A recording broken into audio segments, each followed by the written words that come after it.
सगळ्यांना नमस्कार. मी आहे प्रिया आणि आज आपण बघणार आहोत घरच्या घरी अगदी हॉटेलसारखी पांढरी, हलकी आणि छान फुललेली इडली कशी बनवायची ते.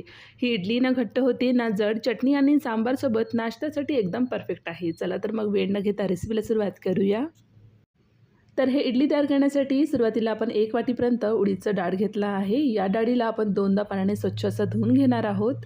डाळ ही चांगल्या प्रकारे धुवून घेतल्यानंतर परत यामध्ये पाणी घालायचं आहे आणि 3 तासासाठी हे डाळ आपण भिजवत ठेवून देणार आहोत. दुसऱ्या भांड्यामध्ये 3 वाटीपर्यंत इडलीचा रवा घ्यायचा आहे. इथे आपण 1 वाटी उडीद डाळीसाठी 3 वाटीपर्यंत इडलीचा रवा घेतला आहे. रवा देखील पाण्यामध्ये चांगल्या प्रकारे धुवून घेणार आहोत आणि यानंतर रव्यामध्ये देखील पाणी घालून 3 तासासाठी आपण हे भिजवत ठेवून देणार आहोत. आपण नेहमी इडली तयार करून घेताना 3 ते 4 तासासाठी आपण उडीदचं डाळ हे भिजवून घेतो आणि त्यानंतर उडीदच्या डाळीला मिक्सरला लावून घेताना आपण 5 मिनिटासाठी रवा हे पाण्यामध्ये भिजवून ठेवतो. तर तसं न करता उडीदचं डाळ आपण पाण्यामध्ये जेव्हा भिजवून घेतो सेम त्याच वेळी आपल्याला रवा देखील पाण्यामध्ये भिजवून घ्यायचा आहे. तर इथे रवा आणि उडीदचं डाळ फक्त 3 तासासाठी भिजवून घ्यायचं आहे, त्यापेक्षा जास्त वेळ भिजवत ठेवायचं नाही.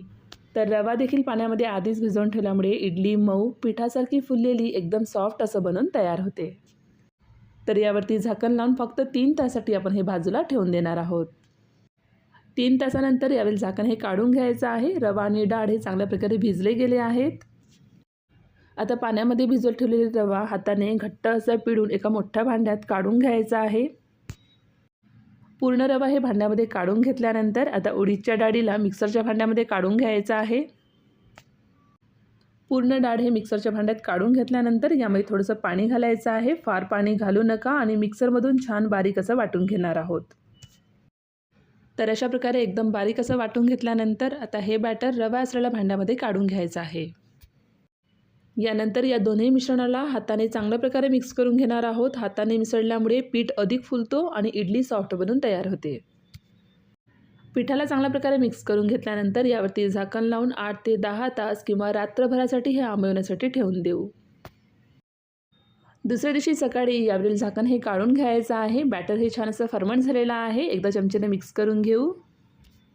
आता यामध्ये चवीनुसार मीठ घालायचं आहे. बॅटर इथे घट्ट वाटत असल्यामुळे यामध्ये थोडंसं पाणी घालून बॅटरला चांगल्या प्रकारे मिक्स करून घेऊ.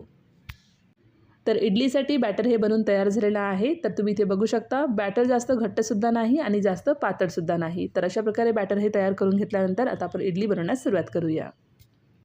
इडली तयार करण्यासाठी इडलीचं प्लेट घेतला आहे आणि इडली प्लेटला हलकं तेल लावून घेणार आहोत.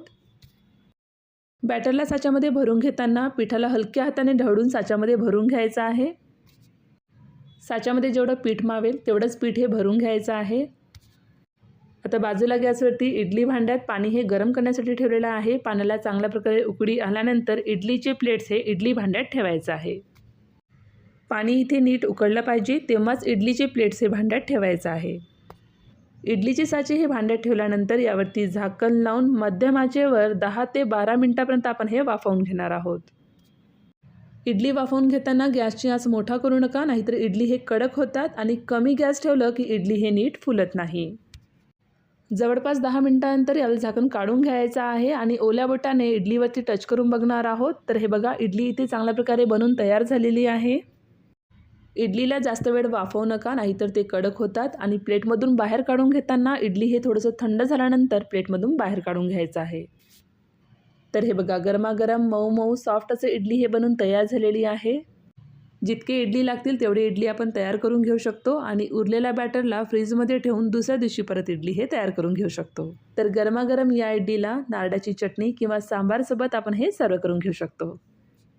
तर तुम्हीसुद्धा अशा पद्धतीने एकदा इडली नक्की ट्राय करून बघा आणि जर ही रेसिपी आवडली असेल तर रेसिपीला लाईक करा, चॅनलला सबस्क्राईब करा. पुन्हा भेटूया अशाच एका नवीन रेसिपीसोबत. धन्यवाद.